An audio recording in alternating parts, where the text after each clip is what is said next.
Welcome to the podcast, A Drink with Derek. Follow comedian Derek Richards on Facebook, Twitter, and Instagram, and don't forget to subscribe to his YouTube channel and watch all episodes of the podcast. Now grab a drink and join your host, Derek Richards.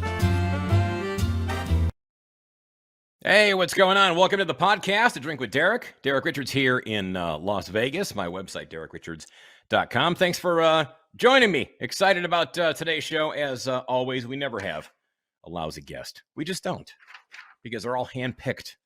Anyhow, excited to have our guest on here in just a few moments. But before that, do want to thank our sponsors over at Vegas Sports Advantage. These guys are fantastic. If you're going to bet sports, you got to go ahead and use research, and these guys do all of it. Go to their website, vegasportsadvantage.com. They have all their picks on there. Well, they tell you their records. They're not going to tell you their picks. They'll tell you their picks if you subscribe to their service. And if you do that, type in the code Derek35 when you go on there. Derek35, special promo code for podcast viewers and listeners. And you get 35% off any of their packages. You got all kinds of college football coming up. They have been crushing it in college football. You got college football playoffs, NFL is cranking, NHL, NBA. Again, vegasportsadvantage.com. Also, while you're online, holiday season, holiday shopping, grab a copy of my album, Double Down, which is available on iTunes, Spotify, and Amazon. See how I did that? Tied in with the holidays. Grab a copy of that for someone who enjoys a sick, twisted comedy album. Also, to the Irish Comedy Tour. Starting back up here pretty soon, coming up in March. We're going to be started off March 3rd in Old Saybrook, Connecticut, and then roll through New York, Pennsylvania, Massachusetts, got some Florida dates. Very excited about having a couple of new guys join us. Patrick Garrett is going to be on March 3, 4, 5, and then Michael Malone is going to join the tour starting March 9th through the 20th. TheIrishComedyTour.com is the website to go check out, and see us on Amazon Prime before you come see the show. Now, my guest today, had a chance to work with him in Las Vegas a couple times. Most recently, about a month ago, something like that. He's been, two-time writer for the Academy Awards. You've seen him on King of Staten Island. He's got 4 specials on Comedy Central, over 100 television appearances. He's got 6 albums in rotation on Sirius XM satellite radio. He is here now. He's got a podcast, too, with his wife called My Wife Hates Me. You have got to check that out. But right now you can check him out. Rich Vos, comedian here on A Drink with Derek. I live in a townhouse community. And I own my townhouse. A lot of my neighbors are renters. And I don't really want to talk to them because I don't want them to think that, that I also failed in life, okay? You know what I mean? So I can't come right out and say, I try to be nice. I can't come out and say, hey, fuck off, I'm a homeowner. I try to be, all right? Yeah, get away. I try to be nice. Don't walk by, go, how you doing? I go, well, I guess as well as you can when you're thinking about refinancing.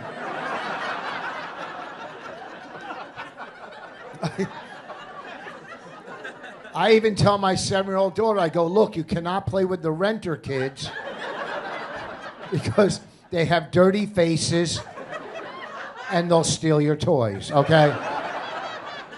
That's what they do. And I tell her, if they touch you, you'll grow up to be ugly and unpopular.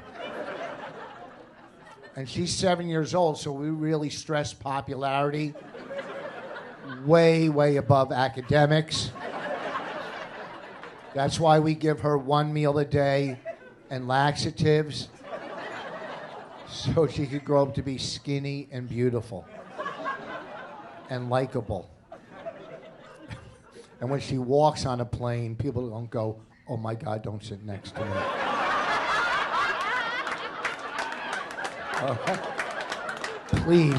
Please God, please don't.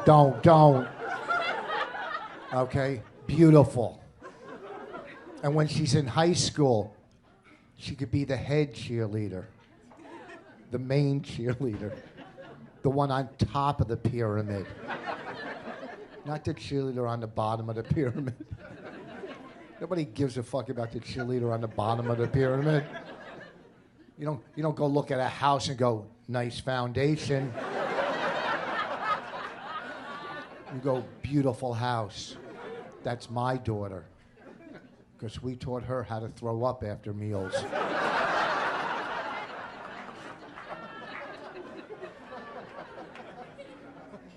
We're good parents.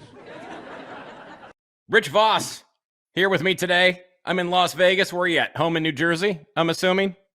Yeah, I'm in my dining room. See some of the artwork. I'm liking the artwork. Yeah, I do. Very impressive. I'm a big fan of Victorian artwork. Oh, now I lost you. How come? No, because now you're full screen. Because now you're full screen. How do I switch it? What do I do? I'm going to hit the wrong button. Oh, there. This is crazy. This is like having a podcast with my grandpa. Yeah, everybody says that. I'm not the most technical, savvy type of guy. That's not, if I was, I'd be selling out theaters because I would be gigantic on TikTok or whatever those things. I can't go on TikTok. I don't want to run into my daughter on TikTok. My 14-year-old. Hey, Dad, what are you doing here? You got 3 kids, though. You have 3 kids or 2 kids?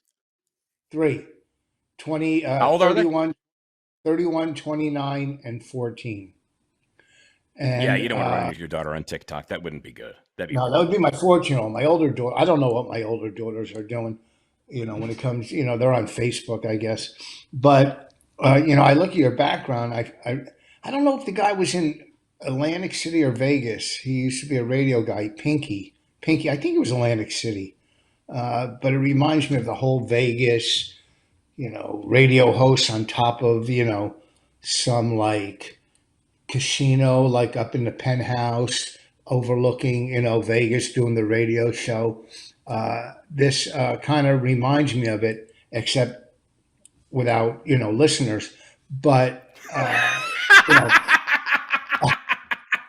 you're such a piece of shit. Thank you. But the whole setup, the backdrop, and I said to myself, I'll only do a podcast from now on if I could only see the other guys' tour dates, like it's a ticker tape running below the podcast. Because why would I want to see first of all, what happened to you again? Where'd you go? Oh, I like it better like this. I like it better like this. I don't want just my dumb face. I'm talking to you. So see me talking to me. But it's important to have you go full screen because then we can focus on you, the guest. So Ben, put him full screen again just to piss him off. No, why would you look at this? And then you get your little, and then you get your stuff on the bottom there. See, so the people can see where they can find.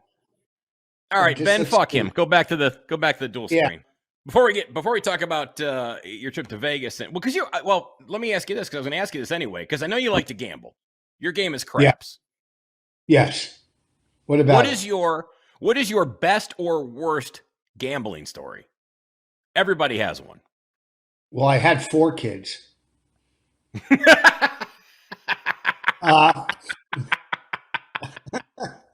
I don't know, the best. There's no, did you ever walk away from the table and go, this is what I need to be doing all the time? Well, yeah. Everybody always has some kind of a story where you clean up with a pile of chips and you're like, this is the greatest day ever.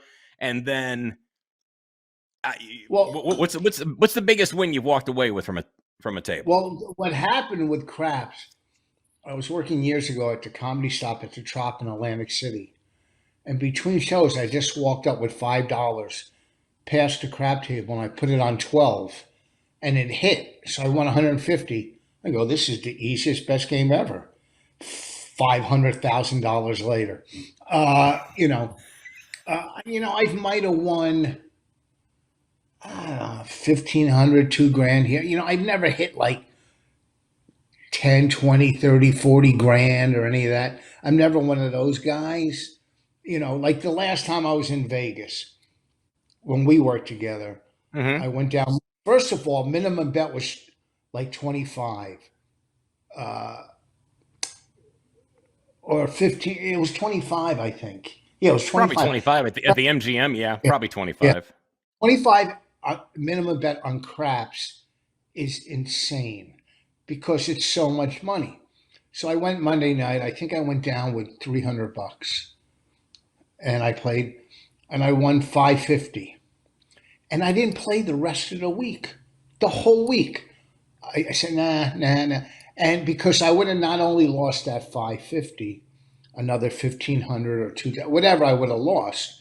And I would have Sure. got on the plane, been depressed at the airport, putting in 20 or $40 in airport slots, thinking I'll get it back and be even more depressed, you know. And I walked away, so I won 500. It doesn't put a dent in my life, Right. but mentally you walk away a winner instead of a loser, so you feel a little better. Like the Well, the fact last that you two, had the restraint to walk away from it is impressive because if you're stuck in a casino and you're staying right there at the MGM, so I mean, for you to have that restraint to not go back down there when you're bored during the day, you're hanging well, out. I mean, you go work out and do stuff, but I mean, after that, you get a bite to eat, and you're like, let me go ahead and throw a few more bucks in here, blah blah blah. And I've seen plenty of guys, lose their paycheck by Wednesday. I well when I played golf, my days were full. My days are most of the time full when I go to Vegas. The good thing about the MGM is you're staying in the signature hotel, which is like a hike to the. Like when I've worked casinos where I could run back and forth to my room while I leave money in my room or credit cards in my room and go, I'm going to go down with 200. Right. 7 trips later, back and forth. Well, it's like when I smoked freebase, I would hide it, but I knew where I hid it because I hid it, and I would just keep going back and back. You know, one time I nailed my basement window shut and nailed everything, and I hid it downstairs and nailed everything shut, and I just kicked those windows open. So, the same with gambling. Uh, you know, it's not the money, obviously, it's the action. I'm an addict when it comes to Right. anything. I'm addicted to instant gratification. I got 35 years sober, but, I have 40 pairs of Jordans in my bedroom. I have Right. seven, it's the emptiness inside trying to fill that empty hole that lurks right here. It's probably called comedy, and filling it with whatever fucking horrible thing makes me feel good. If it's not a tuna sandwich or sneakers or even just whatever. It's that horrible hole and that instant gratification. So I've never won really big at crap. And I always say to myself, I go, oh, if I win, if I hit the pick six, or I'll quit. I win big at craps. I'm still gonna play. No, exactly. Well, like you said, you're an addict. I mean, you're clean and sober now for 35 years. What's the worst story or stories that you can? First off, what were you? I mean, was it alcohol? Was it drugs? Was it everything? Everything is everything. It doesn't matter. Right. It started off. There's nothing but progression. It's funny when you go, I well, didn't know I if there smoke. was one particular thing that ended up really Well, being your go-to. it's people. My bottom was freebase. Smoking coke for the last couple of years, but I drank. I got high, but my main goal was to freebase. And people that just drink. I'm not a drug addict. A drug is a drug. Alcohol is the oldest known drug to man. You know, just no different. If it makes your life unmanageable, and you know, when people go to a 12-step program or think they have a problem, 90% of the time they do have a problem. Normal drinkers and people that party normal, socially, never question it. When you start questioning it, then most likely you have some kind of problem. Does that make sense to you? No, it makes complete sense. I mean, 35 years, because you're not, because how old are you? Because I mean, I'm if I had to 64. guess, okay, I wouldn't have guessed 64. I would have put you at about maybe 60. But I mean, 35 years, so you're looking at, that's 29 28. years old. 28, you decide to change everything. 28. Yeah, I came in at 28. Well, because Was that your I, decision, or was this something that did it family was get my involved, or was it, okay. it was my decision. It was either that or die or go to jail or whatever. There's never a good ending. Never a good ending. And I mean, I was consumed with getting high.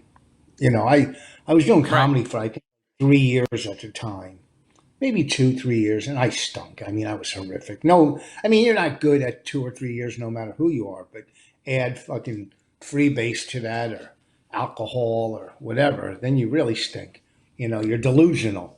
You're like an LA comic, delusional. Oh no, I'm good. Shut up. Shut up. You stink. Your audiences, your stupid audiences won't tell you the truth. It's not New York. They're giving you a pass because they're in LA and they're too fucking scared to go. You stink, but you stink. So, you know, uh, it, I put myself, I used to try. Well, I'm not going to get high this weekend. I'm not. Well, that's bullshit. Right. Well, it's bullshit. It's like, I'm not going to have, addiction's a disease. Oh, I'm not going to have cancer this weekend. No, you have it. I'm not going to have, kidney disease. I'm not going to have kidney disease in all of February. You know, yeah, you are. So, February is kidney disease free month. I don't know if you know that, but yeah, there's cards out there. I wear my little kidney on my chest. Well, It's a you pin. should. You should. It's a pin. So I put myself in rehab, and they said when you get out of rehab, you got to stop comedy for a year. And the day I got out of rehab, did a one nighter that night because the key word is I surrendered to my addiction. I lost. I gave up. So I wanted to Right. stay clean. I wanted to stay clean more than I want to get high.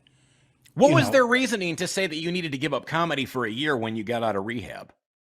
well, one because it's the place is It's full just of going to throw you right alcohol. back into that environment in a bar. Was that kind of what their mentality Yeah, was? Okay. and I could see if my drug of choice was alcohol, I could see that being, if I walked into a comedy club and everybody was sitting there freebasing, I might have a tough time, because that was my drug of choice. If everybody's passing around pipes and I could see, I mean, I am as much an alcoholic as I was a drug addict, but it wasn't my drug of choice. So luckily I could handle watching. I hate drunks. I hate when they bother. You know what I mean? After Right. a show, you know. So I just went back to comedy, and then That's stayed. impressive throwing yourself back into that environment, though, because there are, I mean, especially when you were into comedy as early as you were. I mean, you're doing a lot of one nighter gigs, that are just flat out bars. It's not a comedy club with a bar in it. It's just a flat Oh, out bar, and yes, it's a whole different environment. yeah, one nighters back. There were so many one nighters back then in Jersey, New York, Connecticut. You can make a living just doing one nighters. I don't. Who even knew if I worked a real comedy club? You know what I mean? Right. I guess I'm here and there on the weekends. Place the upper deck. I remember working the upper deck, and Ray Romano was the middle, and I was going last. I'm going, oh, this guy's pretty fucking funny. I did one nighters, weekends here and there on the road or whatever. I used to go on the road and host. When I first started, but I was getting high then, and I was, running with other people that got high. but there was so much work back then. But then, the weeks turn into months, into years. You progress in the business. You end up hanging out with other sober comics. You have your crew, and you work your way into, I don't know, 37 years doing this, and you end up doing this podcast. So who who the Isn't it? who can Isn't complain? it? Isn't it? Isn't it amazing how life just fucks you? You know, and Derek, Who or what? You've been doing this 37 years, 37, 38 years now. Who or what changed your life in comedy? Was there any kind of a landmark moment that made you change direction or change what you were doing on stage, or gave you confidence, or somebody that said something to you that said, Rich, you're hilarious. You should keep doing this, or was there some, any kind of a moment, a show that you did that you recall? No, I mean, I was hanging out, my crew, or our crew, myself, Patrice O'Neill, Billy Burr, Jim Norton, Bobby Kelly, Colin Quinn, Kevin Hart. This was the crew we hung out with. So we would keep each other honest. If we were doing bullshit, they would call you on it. And these are all some of the best comics you can, Absolutely. some of the best comics in the business. So you're hanging out with the best. So you got to, it's just like when you play golf. If I'm playing golf with three other players that are really good, I step up my game. If I'm playing with, whatever, obviously. So if you're hanging with the best, you're doing your best to be the best. So you're writing and growing, but also too in comedy, I have, so many life experiences to draw on. Married, divorced, kids, sober, ex-drug addict. I have enough to talk about. And that's not even talking about what's going on in this fucking world. Right. Own a house, lose a house, bankruptcy, house on fire, house flooded. So I have enough. And the more personal you are in comedy, the more original you are because you're personal. Throughout my career, and I know I'm very good at crowd work because I know people. I grew up in environments where there was so many different types of people, in going to a predominantly urban school or black school or whatever, growing up in that neighborhood, white kids, black kids, but predominantly, urban. So I know people and I know lifestyles. So it was easier for me to do crowd work. My wife always said years ago, make a video of crowd work. Do a tape crowd work. And I didn't do it because it was too easy. I just didn't do it. And a million comics have done it now. And they're good too. They're not, it's not that they're bad, they're good. Right. I just think crowd work is in the moment, and trying to make a video or a CD, you're forcing it. And to me, crowd work. No, I agree. It's got to come to you. It's not just going to. Yeah, when you try to manufacture, I got this great comeback about a guy who's a firefighter.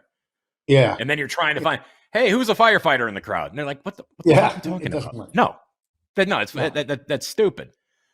But but you go ahead. I'm sorry. Go ahead. No, I just figured keep writing and creating. I think all of my CDs get better as I get older, make new ones. I'm going to make one more, a seventh CD or album, whatever you want to call it. I'm kind of stuck at probably like 20 minutes now, 15 new minutes in 2 years, of this pandemic. Wasn't very creative, doing the artwork. And You mean you I couldn't think get creative on doing Zoom shows? Did you do any Zoom shows during the lockdown? I thought that did was like one. the worst. Did you really? I did too, and I'm like done. Yeah. Never again. Yeah. Oh, it's horrible. It's horrible. And I mean, I did some shows outdoors. Uh, uh, I did some At least outdoor that's shows. better than a Zoom show. At least there's people there. Oh, I did a show this summer, the summer before when it was major pandemic, and I'm outdoors. Just maybe 200, 300 people. It was packed outdoors. Yeah. For an outdoor show, yeah, it's great. Well, it was a big lawn and everything, and the stage was right in front of the woods.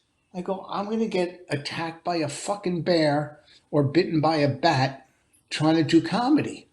I go, because I have major fear of bats. Every time I walk in a room, I check the ceiling. Like all of a sudden, a fucking bat is hanging. So. Are you serious? You legit have that big of a fear of bats? Well, I mean, yeah, bats and rats. Yeah. Okay. Certain. I don't want to even say it. I'll say it after the podcast.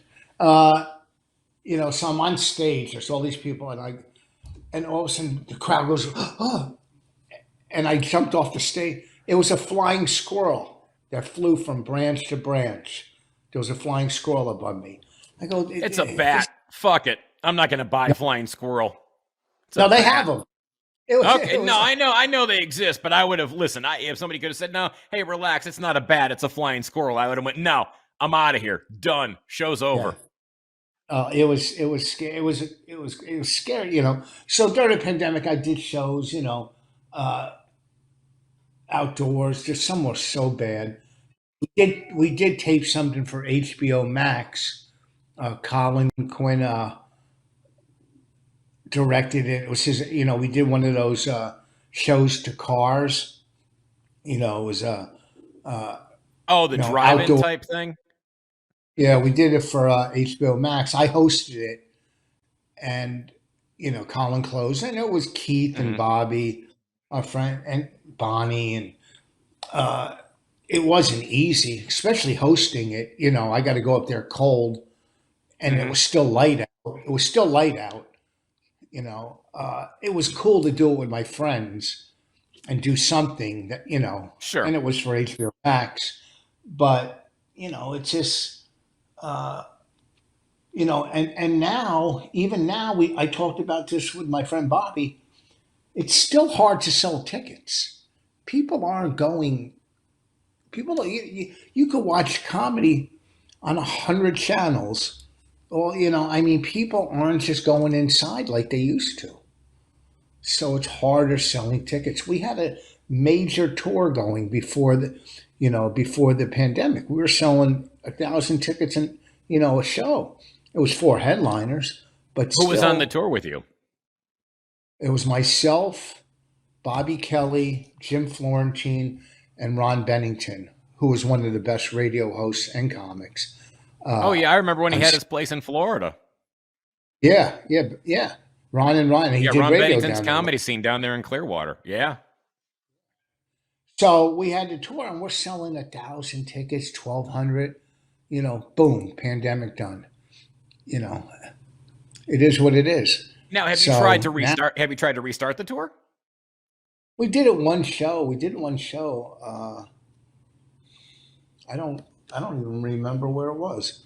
It was good. We had it was good. We sold tickets. We didn't sell 1,000. But I mean, that's a killer lineup. I would think that, even now coming out of lockdown, and certainly you have people that are still, a little bit freaky about wanting to go inside and do stuff. But to me, that lineup is killer. And I think, I think you could easily, kickstart that thing again and crank it up, because that's a great show. Thank you. But a lot of the theaters are backed up with other shows they canceled. Oh yeah. And some don't want to give a guarantee. I don't know. I don't book it, so I don't know. Right. And if it happens, well, that's a great show. It's a killer lineup that should absolutely get cranked back up again. I wanted to talk to you about your. Go ahead. I'm sorry. real quick, always something comes along, Right. in this, and or if not, then you make your own opportunities. It's not a big deal. It's, I'm fucking relevant 37 years into the business, which is almost impossible. You know that. You see Hmm. comics have dropped out and quit, and I mean, luckily my wife is brilliant and she has a big career. Just was executive producer on the Netflix show, and she sold a TV show that's going to pilot. So, and we have an idea. So you got to create and do your own thing, and just stay out there. Pop into New York every now and then. But my drive. I'm not getting as crazy as I used to. You know what I mean? Crazy Like in the regards to pandemic. what? Well, the pandemic slowed me down. I used to go, well, Hmm. I got to be on the road I was doing 3 weeks on the road. I got to make this much money. You know, I don't, Well, I think you and I I don't were have to. talking about this, that I think the pandemic was almost like a great reset for everybody. And it really kind of put everything in perspective where you started to kind of realize what was important and what wasn't important to you. And, this is what I absolutely need to do. And then this is what I want to do. And so I think maybe, because, yeah, I mean, I had the same mentality too, like yourself, because in this business, when you're self-employed, you're constantly, on the move. You're like, okay, I've got these months booked, but now I've got to look at way down here and what's coming up and what I've got to be out here doing this. Otherwise, if I'm just sitting here, nothing's going to happen. But no, like you said, things happen to roll down the pike and land in your lap if I think if you're putting the right, you know, energy out there to the universe, that shit just happens to come your way. And the good thing about Jersey is, you know, like I was next week and I was supposed to do Vegas again, but I canceled it because I was in the hospital and I had an upper endoscopy. You know what that is, where they put Mm-hmm. and during the endoscopy, fluids came up, got in my lungs, and then I had a small pneumonia. So I was, in the hospital a couple of days until I get out of breath a little still, because the doctor yesterday told me it takes like 6 to 8 weeks to heal. So I was supposed to be in Vegas next week at the Rio, and I said I can't do it. I can't even, how am I going to walk through that fucking airport in Vegas? You know what I mean? Mm-hmm. Try, bring golf clubs and suitcases. I'll be out of breath. It's getting better, but it's hard.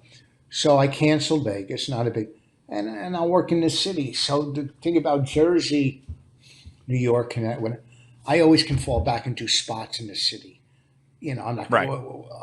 maybe I'll walk out if I do whatever 4 spots a night, $600 maybe. But still, it's I'm doing spots. I'm keeping my face out there. And then I have lottery ticket money.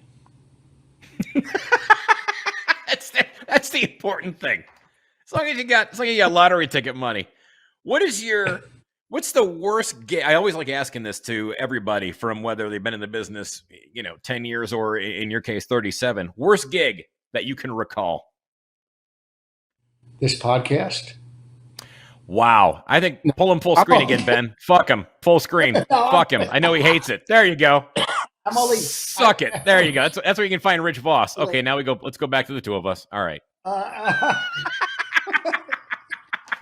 uh, I don't know. Worst guy. God damn, there was so many of them. I I mean, know. uh, you know, have you ever had a, one time I got to a place where we decided we're not going to do it. No money. What? What? What? Yeah, we're not going to do it. What? A I just bar drove gig, an or hour. was it a Yeah, private party? no, it was a bar gig. Okay. A one nighter. It's not the worst, but it just hit me Right. that I'm surprised I didn't fill an egg full of paint and fucking egg the side of that building. You know, we decided not to do it. Oh, or one time years ago, I was working a weekend way out in Long Island. Long Island's the worst to drive to anyhow. Just this was way out. So Friday night, I think I was going last, the middle act, I don't know if he was lighting himself on fire or whatever, just killing with whatever garbage he was doing. And my garbage couldn't follow his garbage. So Friday night I ate it. Then Saturday I drive all the way out there. It was fucking Valentine's Day. You know, my girlfriend wasn't coming at the time. And I get out there and they go, "Oh, we're not using you." I go, "I just drove 2 fucking hours, 3 hours. You couldn't have called me or told me that." You know, they fired me without telling me I'm fired. This was when I first started. Wow. This would never happen now, believe me. You know, the two Well, times I got fired, you'd burn the place to the ground. it would be horrific. The 2 times I was fired was both fucking Long Island. Then one other time I was doing Long Island, and I was supposed to middle, which luckily I was middling. You know, I guess I was a middle. Right. So I get there Friday, and the headliner had to leave early to do a private party. They go, "Well, he's going to headline, and he's going to middle, and you got to go on after him." Well, it was Rob Bartlett, who at the time was in the top 5 strongest comics in the country, probably. You know, I don't know if you know his name or who he was, but Rob Bartlett. The name rings a bell. I've never seen any clips or anything of him. Killer. Besides being a great guy, killer act. Just killer. He was in a improv group years ago with Eddie Murphy, the identical triplets. Him, Murphy, Bob Nelson, I think. Anyhow, okay. So he middled. And Slay, he used to do a fucking bit with a tennis racket doing the Beatles. And then he did Dogs at a Cocktail Party that just slaughtered. Dogs at a Cocktail. It was one of the funniest bits back then. So then I get a call for Saturday. "Oh, you're fired." Well, of course I couldn't follow him. You know, this was when I first started. Right. Like, you know, and I'm sure they do that to other comics now. I'm sure there's, you know, some club owners, some are the nicest, like Brad. Well, he's a comic, so you can't really say he's a club owner. You know what I mean? It's a treat as far as Brad Garrett goes, no, exactly. Yeah, he comes from he's cut from a different cloth. Yeah, it's a treat to work for certain people, but some of them are the worst human beings on the planet. And same with comics. There's comics that are the worst human beings on the planet too. So, you know, it's the business we're in, you know, and it's a business where you're almost dealing on rejection on a daily basis. You know, this business, you know, if you work at Apple and you go for your promotion once or twice a year, you got to deal with rejection or positivity only maybe once or twice a year. You know, entertainers got to deal with it on a daily basis. You know, you got to, you know, if you work at Apple, you're not turning on the TV and seeing the guy in the next cubicle with his own cubicle show, you know, but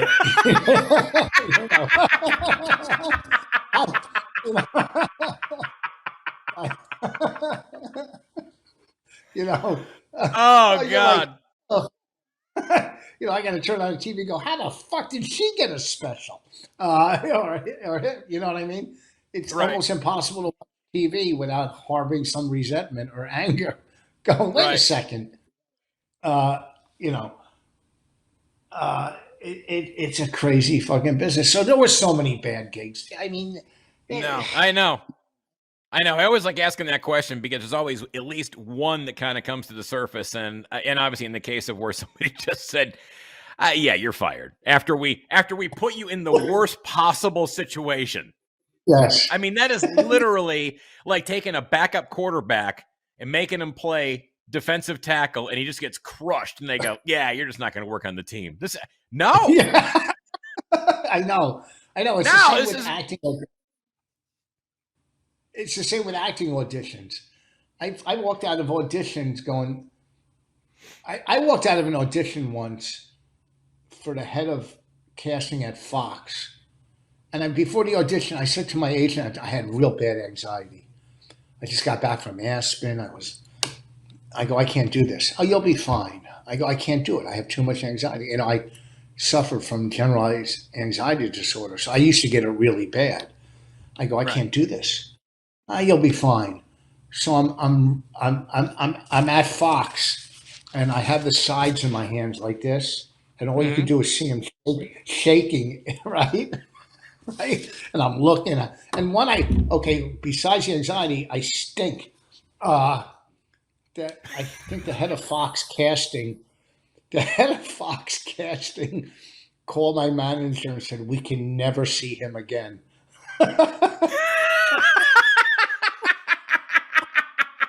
I thought you're. I thought you know what though, as horrible as that was, as the lead-in was, I was half expecting you to go. I got the part. No, that's true. I mean, Well, because that could easily happen too. They could have said, "Listen, this role is not going to work, but we're looking for somebody who has such uncontrollable anxiety and who is such a lunatic. This guy would be yes, perfect." yeah. And then I get on the set and I'd be as calm as anybody. Yeah, and they go, You "No, know, this isn't going to work. You gotta remember that audition where you were losing your shit. Yeah, we need that again. well, We need, I we did need, we need." something. I did one thing for this comic, and they hired me because they wanted me to be mean, but I wasn't mean. But there was a director there. I saw her like months after it. I go, it came out okay. I go, that's not what you wanted. She goes, oh, yeah, I wanted it a little meaner. Well, guess what? Then tell the fucking director to tell me. You have a director there watching me do what I'm doing, and if I'm not doing it right, fucking tell me. You know Right. what I mean? I played. Do you remember that show, American Dreams? It was about American Bandstand. It was on 2 years. It was just Okay. about the 60s. So I got hired to play Lenny Bruce. The clip is online somewhere. Okay. And during the run through all day long, I go, they're going to fire me. They have to fire me. I can't. I go, what am I doing?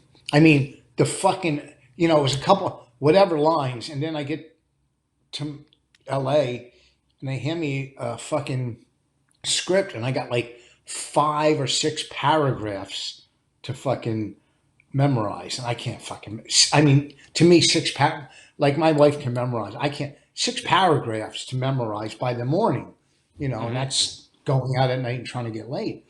And so This is I this get is on crushing this, my this is crushing my get laid time. yes. So I get to the warm up in the day, whatever the run through. I Right. go, if I don't get fired, something's happened.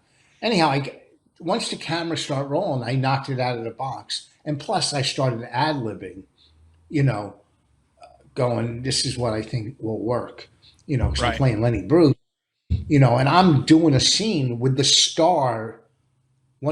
Two of the stars from the show are in the scene. They come into a nightclub, and one of them goes, "Oh, that's Lenny Bruce," and then I start picking on them and stuff. But if I get to ad lib, I'm going to knock it out of the box. If I have to go by their dumb script, might not work. Well, and if you're looking to get fired, you should say, "Hey, can I ad lib or do I have to go off of your dumb script?" Script. I know you. That'll I know you that'll guys. end your shoot day immediately. I know you guys have been writing on this show for 5 or 6 seasons, and you're all Emmy-winning writers. But my ad libbing is so much better than your writing. I think we should go with my ad libbing. Okay. I want to test your ad lib skills right now. This is you ever play the game Cards Against Humanity? No. Okay. What's it There's called? Cards Against Humanity. And there we go. So here's a basic fill in the blank question. Three questions, fill in the blank questions. Here we go. In LA County Jail, word is you can trade 200 cigarettes for blank. My butthole. You could do it for 100. 100 on the weekend. On a weekend, it's 200, but during the week, it's 100. Like on Get a a Tuesday deal? morning. Yeah, my butthole's worth a lot less on a Tuesday morning than it is on a Friday or Saturday. Friday or Saturday night, we're talking 200 cigarettes. That's prime Rich Vos Yeah, leather Cheerio time. Friday or yeah, Saturday yeah, after dinner. yeah. Okay. You want Boss's balloon knot? You're paying fucking big money on the weekend. All right. Well, I hate to ask this next question. Why do I I'm hurt sorry. all over? Wait, that was dirty. Say it again. Why do I hurt all over? Emotionally or physically? Emotionally, I hurt all over because I'm a comic, and I went on Instagram and I saw what I saw. So emotionally, it's killing me. And then I hurt all over because my emotions have turned into physical pain now, and I'm old and I can't get out of bed. When I get out of bed, 9 out of 10 times, four of my body parts are going to hurt. So physically, this is not a lie. When I was in the hospital, there's a little plastic thing, with a hook on it. You hook on the bed Yeah. to go peeing. You can pee in it. Oh, And yeah. I Okay. figured, I got to get one for my room because I'm so sick of waking up 4 times a night and walking all. That's how lazy I am. Walking all the way to the bathroom. I go, can't I just piss in my jar and then empty it in the morning? Or I wanted to drill a hole in my wall and put like this like urinal type thing in my wall in my room, just so I can get up and piss and it would flow outside. But that would be a lot of work, and I don't want fucking animals to crawl through the hole, when I'm sleeping, and all of a sudden, Your glory hole of urine. yes, you know. So I'm not gonna drill the hole in my wall or get the plastic thing. But what was the question, dude? Never mind. You answered it. Finally, the last question. Fill in the blanks. When I was tripping on acid, blank turned into blank. God, the worst drug ever, acid.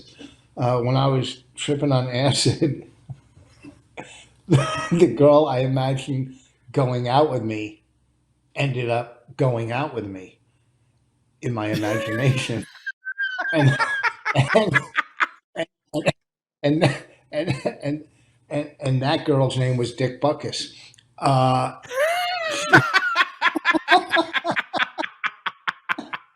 and that girl was a tree. You're very lucky. You're married to an absolutely hysterical woman. You have told me some of the jokes that she has said before. She was actually the roast master on your roast, the Voss roast on YouTube, which anybody who's a comedy fan, you absolutely need to go on there and check this thing out. It is hysterical. Your wife has such cutting humor. I want to go ahead and pull the clip. This is one I about sprayed coffee on my computer when I saw this. Let's go ahead and roll the clip of Bonnie McFarland hosting the Voss roast, where she is slamming Jim Norton. Let's go ahead and take a look at that here right now. Truly, the only thing more boring than the behind-the-scenes drama of a serious radio show is a serious radio show. Jim, I'm sorry, I can't listen to it. Your show is so awful. I cannot listen to it. I'd rather hear my daughter drowning. I'll be honest with you. I do not like it.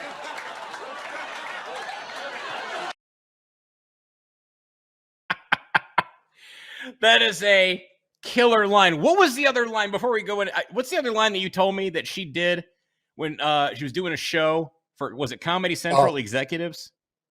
Yeah, I don't think that one should really go public. Not a problem. Well, one time we were in a meeting with I think it was Peacock executives at the time. In the meeting, it was like it couldn't have been any more woke. I think there was an Asian person, a gay guy, a white guy, a black lady.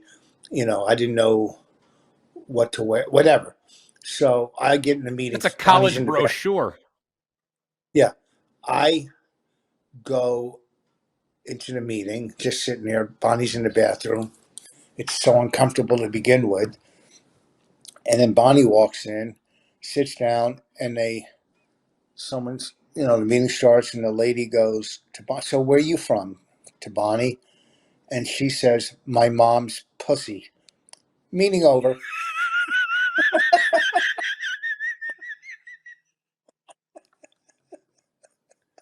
We, uh, we were, we were selling a pilot to Comedy.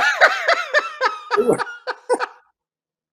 we were selling a pilot to Comedy Central. Already New York bought the pilot. They were definitely in. So everybody from LA came in for a big meeting. I think her name was at the time Lauren Correa, all the big shots from LA and New York. And we're in this meeting and it's going great. And then we start talking about comics we like. And then Bonnie brings up the name Colin Quinn, or I bring up Colin. It's one of my favorites. And Bonnie says, you remember him, the guy you fired? Because a tough crowd. In the Wow. middle. Yeah. Yeah, you remember Colin, huh? The guy that you canceled? And I'm like, she doesn't care. I mean, she's a lot better now, now that things are happening. Now, when you walk out of a meeting like that, this is your wife. So how's the conversation when you walk out? Do you look, I mean, do you just go, that's my wife. Hey, we're good. Or do you get in the elevator and you go, hon, you could have maybe not been I go, so honest? Or do you just not say anything and just let it lay there? I don't 9 out of 10 times I'll go, man, that was funny. That was funny. Funny as a comic to me trumps everything. Right. It's just, we're not fucking, CEOs at fucking Apple, or Microsoft. Uh, ugh, we knew we were selling the pilot, so it didn't Right. fucking matter. If it was something that depended on the meeting, I mean, Right. it did depend on the meeting, but we knew, you know what I mean? Sometimes you just know. Right. So 9 out of 10 times I'll go, that was, being funny. I try to be funny all the time. And sometimes she get, like, now she's she's so woke, it's unbelievable. I was playing golf maybe 2 weeks ago, 3 weeks ago. Who's so woke? And Your wife? yeah, it's unbelievable how woke she is. But she'll still try to be funny. But, Right. So I'm playing golf a couple of weeks ago, me, a friend, and they joined two people with us, to make a foursome, two strangers. Right. And I get to the first tee, and the lady goes, are you Rich Vos? Ugh. I saw a comic in Point Pleasant. His name was Rich Vos. Well, you don't remember if I'm him? So eventually she knew it was me. But this lady would not shut up. Every fucking hole, just yap, yap, yap, yap. So we're on the fourth hole, and I hit the ball in the sand right off the tee box. And she says, I have a shovel. And I go, well, I wish your partner would hit you in the back of the head with it. Right?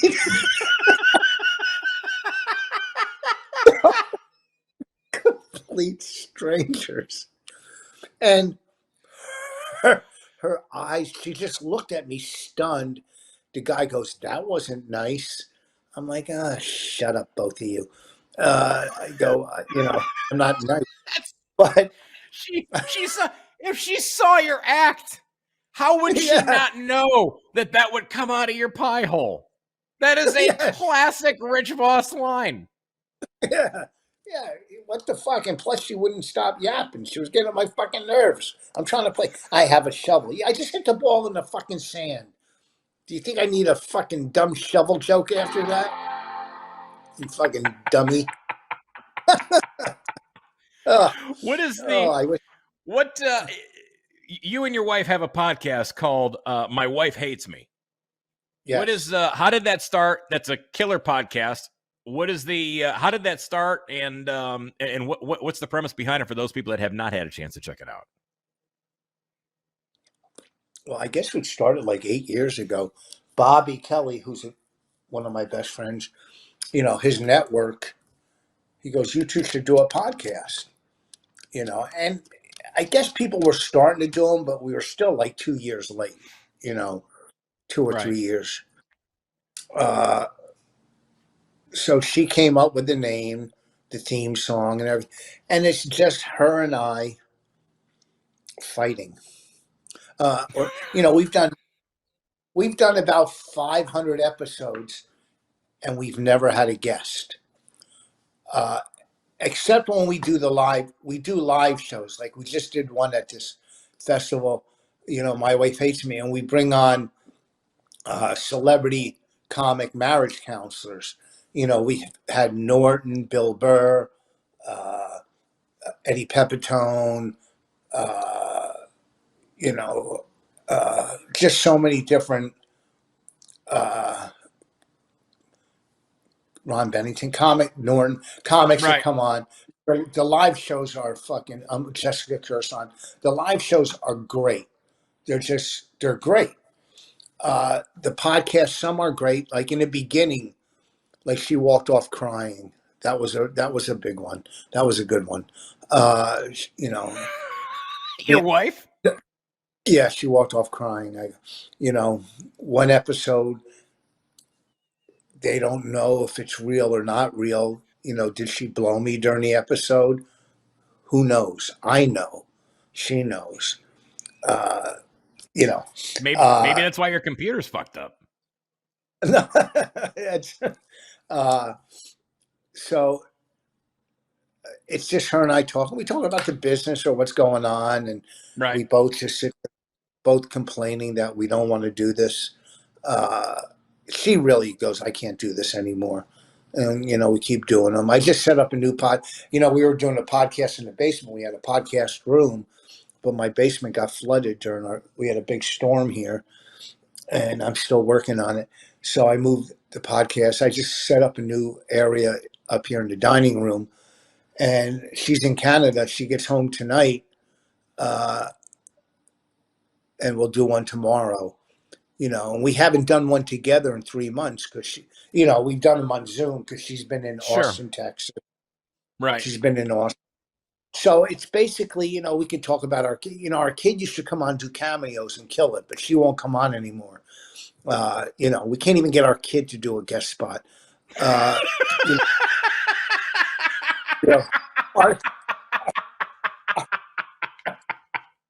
That's our, like, Mom and Dad, I'm done. I'm done with you. This is bullshit. our dumb kid would come on, beg for money through her PayPal, end up with more money than we've kind of fucked up every sponsor. Well, not every. We fucked up 2 sponsors. I was doing now we don't fuck up. We had a big sponsor. we had a big we had a we had a big sponsor for right before Valentine's Day for some type of flowers and stuff, and Right. good money. They send us all these flowers, and Bonnie Red did the read, and as right after the read, she goes, "Who writes this shit?" Jesus. And so that got dumped. Then we were doing like Hello Fresh or one of those fucking where they mail you the food.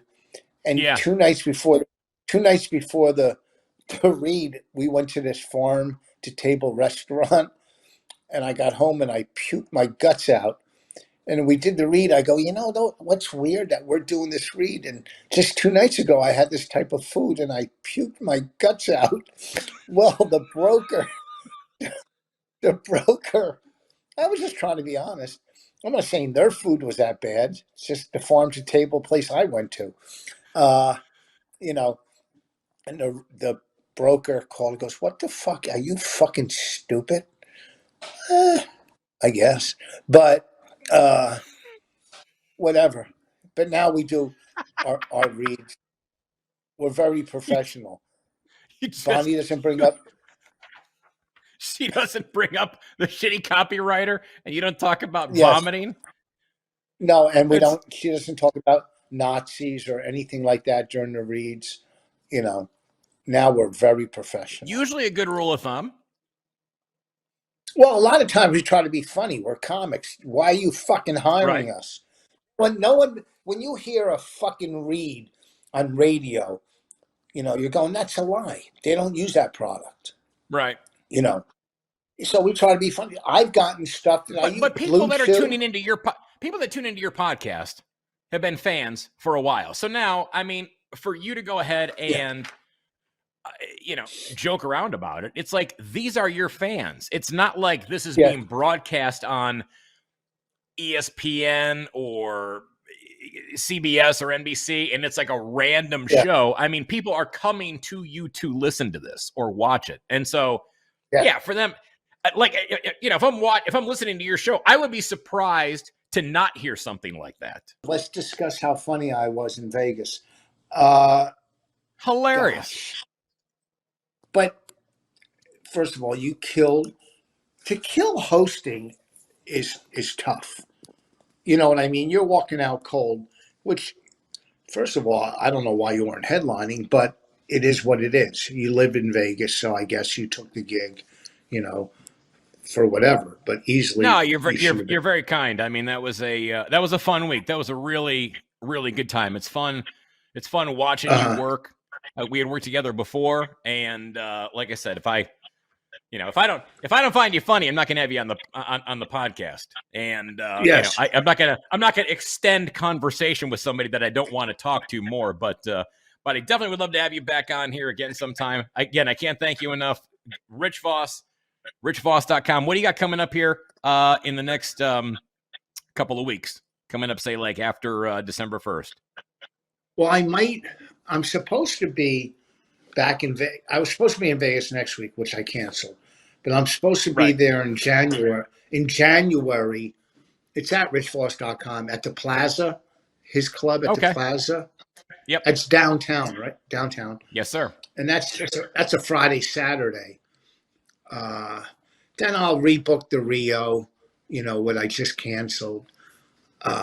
You know, so no, and then we'll see you back at Brad Garrett's club at the MGM too. You'll be back there as well in the new location and their new spot inside the casino. Yeah, and I love working there. First of all, it's just I'm not kissing ass because if it was a club owner I didn't like, I would tell you. But working for him, you know, and Cindy, who, you know, I mean, I'm friends with her husband, and she, you know what I like about Cindy as somebody who runs a club, she watches the shows and knows what's going on. You know what I mean? It's not just about selling tickets or, you know, numbers. She will go in her head, that person's funny or not funny, or right for the room or not right for the room. You know what I mean? It's, you know, so you go to some clubs and they go, well, he sold this many tickets or she sold this many tickets, they can come back. You know, it's a lot more for her than that, which is good because I want every fucking club owner, every manager to sit and watch me because I'm not going to fail. You know, I don't know how ticket sales are, but it's not all on my back. Some of these clubs should start putting out some more money and doing their own promotions, you know, and not depending 100% on comics. So that's what I like about her. Brad, the first time I worked there, or one of the times I get a call from Brad, he goes, great show. I wonder who told him that. And then I found out he could sit and watch the shows at his house from you know, a camera. Mm-hmm. I didn't know that. And then I got to work with him there one time, which was great. So it's a great club. It's one of my favorite clubs. The only problem is that fucking walk from the Signature Hotel, you know, through through half of Vegas, through half of Vegas to the fucking club. But I got my steps in for the year working there. It's, and I got, I got a lot of clubs like that, and whatever. So. No, man. Again, I can't thank you enough for coming on here. And although it's hilarious because you're holding your phone right now, and it looks like we've done the last 10 minutes of this in an earthquake, which is hysterical to me. Oh, hold on. Oh, because I'm a shake. That's why you look like a completely unfazed person in an earthquake, in like a in literally like a tsunami. The world is going to end earthquake. Well, after that horrible earthquake in Haiti, which was horrific, I don't know how many years ago it was. Did the comic Earthquake have a tough time getting work? I mean, who's gonna, I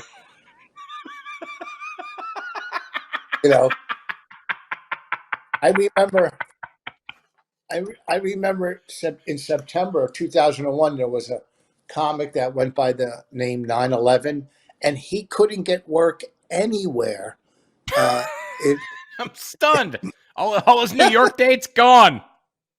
There was this comic that used to work at the cellar. He was Middle Eastern, and one of his bits was fake dynamite strapped to his stomach under his shirt, and he would lift his shirt up, and he was whatever he said. Well, 9/12, he was out of work for the rest of his career. Yes, he was. That was so messed up. RichVos.com is his website. The podcast, My Wife Hates Me, with his wife, Bonnie McFarland, who is a brilliant comedian as well. Rich, great talking with you, my friend. Connect with your wife. Thanks. Text her back. Pick her up at the airport. All right. Have a great holiday season, my friend. Rich Vos, RichVos.com. Hilarious. You got to see him live. I don't care what anybody says. You have got to see him live in person. You can watch all the videos that he has on YouTube, but you absolutely need to see him when he comes to a comedy club in your neck of the woods. And I want to have him back because I want to talk about some other stuff that we didn't get a chance to, but always a great conversation with him.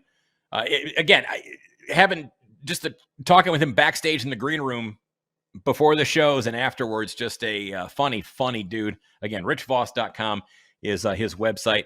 Again, grab a copy of my album Double Down, which is available on Amazon, iTunes, and Spotify. Go ahead and snag that for the holiday season. Also, huge thanks to our sponsor, VegasSportsAdvantage.com. Go to their website, find out their record. They're very transparent. At Vegas Bets for You on Twitter. Go ahead, and if you type in the promo code Derek35 for viewers and listeners of A Drink with Derek, you get to save 35% on all packages. And the Irish Comedy Tour starting back up on March the 3rd in Old Saybrook, Connecticut. Make sure you check us out on Amazon Prime, our special, and we've got some new additions to the tour. We've got Patrick Garrett. He's going to join us March 3, 4, 5, and then Michael Malone is going to hook up with us coming up after March 9th. I'll be at Side Splitters Comedy Club in Wesley Chapel, Florida, December 9, 10, 11. If you're down in Florida, stop by and say hi. DerekRichards.com is my website. You guys are awesome. Thank you so much for listening, watching, and we'll see you next time. Bye.